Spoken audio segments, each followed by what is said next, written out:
with Gaming. I'm Mike. And I'm Jen. And today I'm going to have Jen look through the Dolmenwood Player's Book. Because she hasn't seen any of this, just over description as I told her I was backing some Kickstarter. So she's going to look through it and we'll just chat about it. Editorial commentary. First of all, I love this cover art. Really like it. It's pretty. And this is like a nice book. This is like well put together. The pages are like quality, thick, and it's full color, which I think is really cool. All right, so a map. Maps are always good. Oh, see, it has things that make you think of a fairy tale, like Hag's Addle, High Hankel. This sounds like fairy tale stuff. Odd. The Hall of Sleep. Kitty, kitty.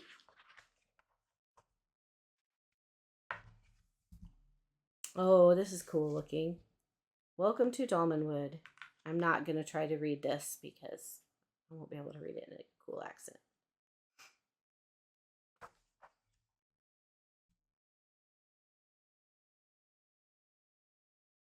I really like the little embellishments to the pages. Introducing the folk of Dolmenwood and the factions that vie for control. Okay. Yeah, it has a lot of non-standard and here's races. The regions. More fairy-like. Starting play. All your usual role-playing things. And your a glossary in the front. Nice. Character stats. Well, it's old school essentials or D&D derived, so it's going to be that. D20 saving throws. And then your basic walkthrough creating a character stuff. I just want to look at the and that's pretty, like standard part of any game book. Like this is your first one, but languages. Fairy tongues, the immortal tongue of fairy.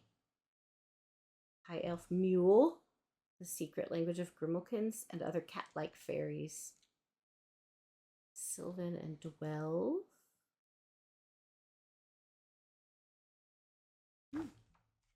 Okay, here they are. I want to look at this part. Oh, this is cool. It's like a fairy tale book. You can mark your place with your ribbon.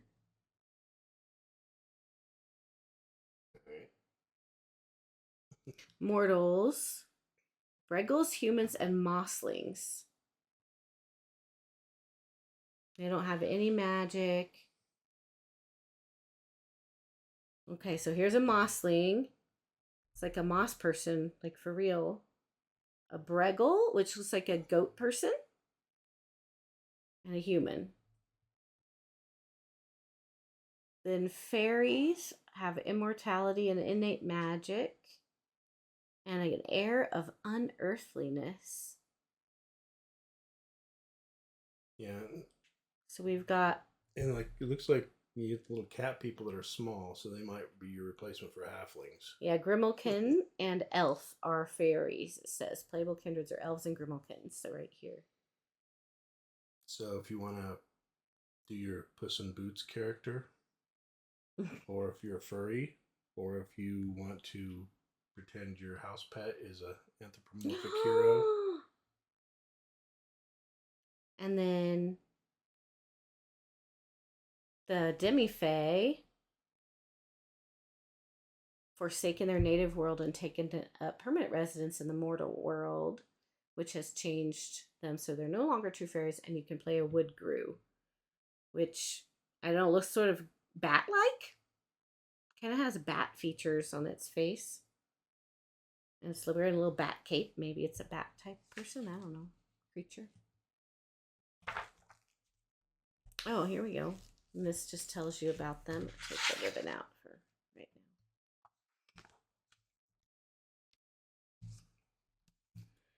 Oh, it's got all the names. Oh, it talks about mixing with humans, shorthorns and longhorns. Yeah, these goat people, I don't know. Oh. I mean, when I see them, I think of like the Beastmen from Warhammer or the Brew from, I think, RuneQuest. Yeah. I don't really think. You roll for backgrounds, trinkets. Oh, interesting.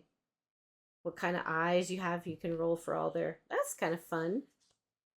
I love random rolls for creating characters because I think it's fun to come up with something as you randomly roll. I think it's fun to create that way, I think. Elves. Yeah, it looks like these are more fairy tale elves than Tolkien, Save the World elves or whatnot. Oh, the names are fun. Bucket and Broth.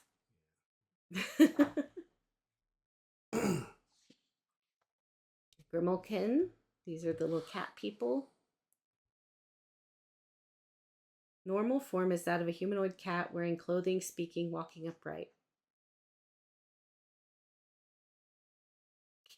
Fat Moggy form. In Chester form, a Grimalkin resembles a normal cat in all respects, though perhaps fatter than the average Mouser.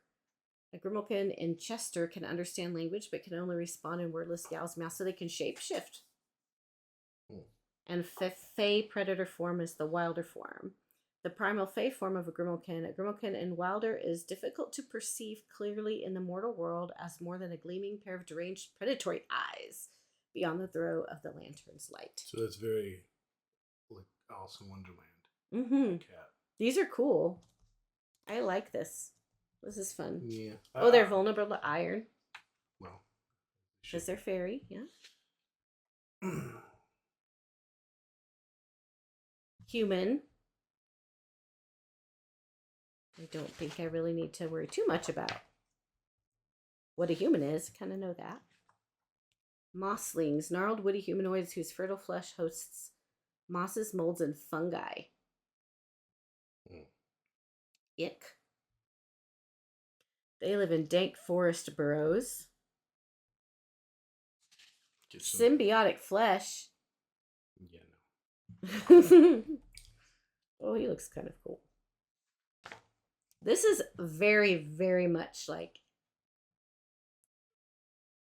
Oh, they are bat faced. This is very, very much more.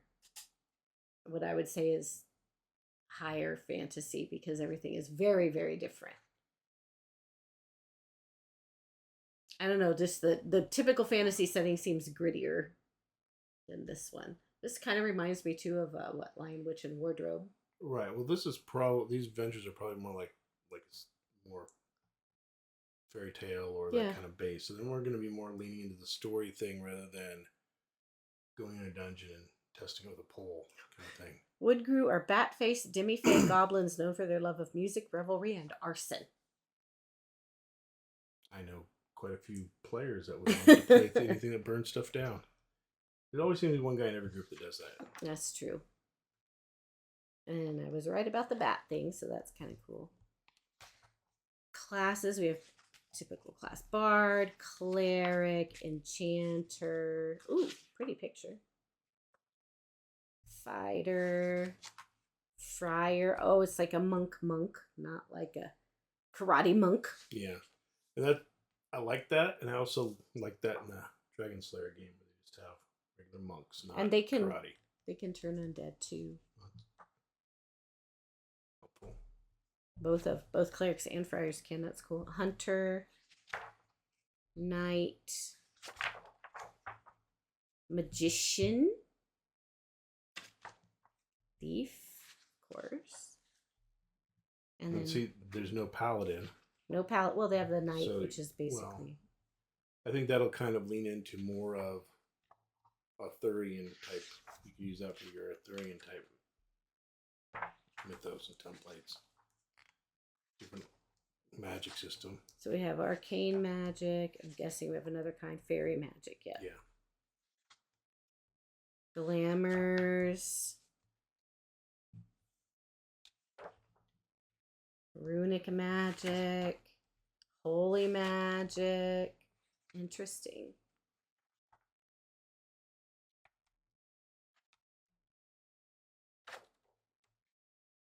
Mossling knacks are semi-magical crafts practiced by mosslings.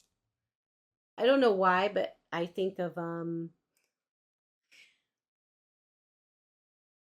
the Dark Crystal, the lady who was Jen's, like, I don't know if she was Jen's, but you know, the lady who had all the animals in the cages and she had the one eyeball. Yeah. I don't remember her name. That's who, for some reason, that's what this makes me think of. Yeast Master? Yeah, I think of some of the fairy characters from legend. Kind of, maybe not exactly like that, but Well, it's kind of a little bit of everything if you're talking fairy tales. So. yeah. Very cool. And all the world stuff, beverages. Pipe leaf, because everybody smokes in these worlds. Ooh, common fungi and herbs. I like it when they do stuff like that in books. Retainers. And then adventuring. Player roles. Caller, chronicler, mapper, quartermaster. Well, if we do this for a home game, I'll be all of those.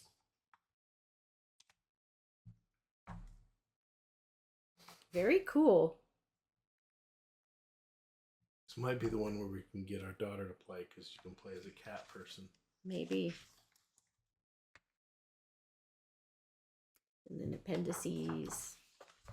Oh, the calendar, so you can understand. Well, but look, commenting back on the positions where you have the caller and the mapper, that is kind of reminiscent of very old school gaming. Mm-hmm. You know, you have just one person telling the DM what the group is doing. You have the guy mapping the thing, which seems like this leans into more story gaming, you know, side of that. But having that in there, you know, I'm kind of glad. But it seems like it's also going to go with the old school play too. So this is cool. You can use the rules where your character has different abilities based on the moon. So if you get a +1 to saving throws against holy magic for that one. That's interesting. Feast days, that's good to know too. The noble houses with little emblems. Yeah. Religion.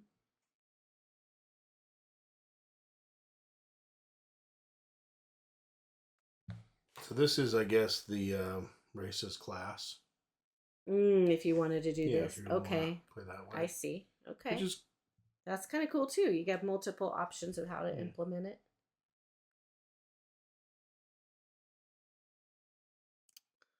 That's a lot of Patreon backers. Somewhere is my name. That's cool. I don't know if we can find it. I'm not a Patreon backer. Oh, I thought this was Patreon. a Kickstarter backer. So no, I'm not in there. Okay, good. I won't have to look for it. Greg Gorgon Milk. That's a cool name.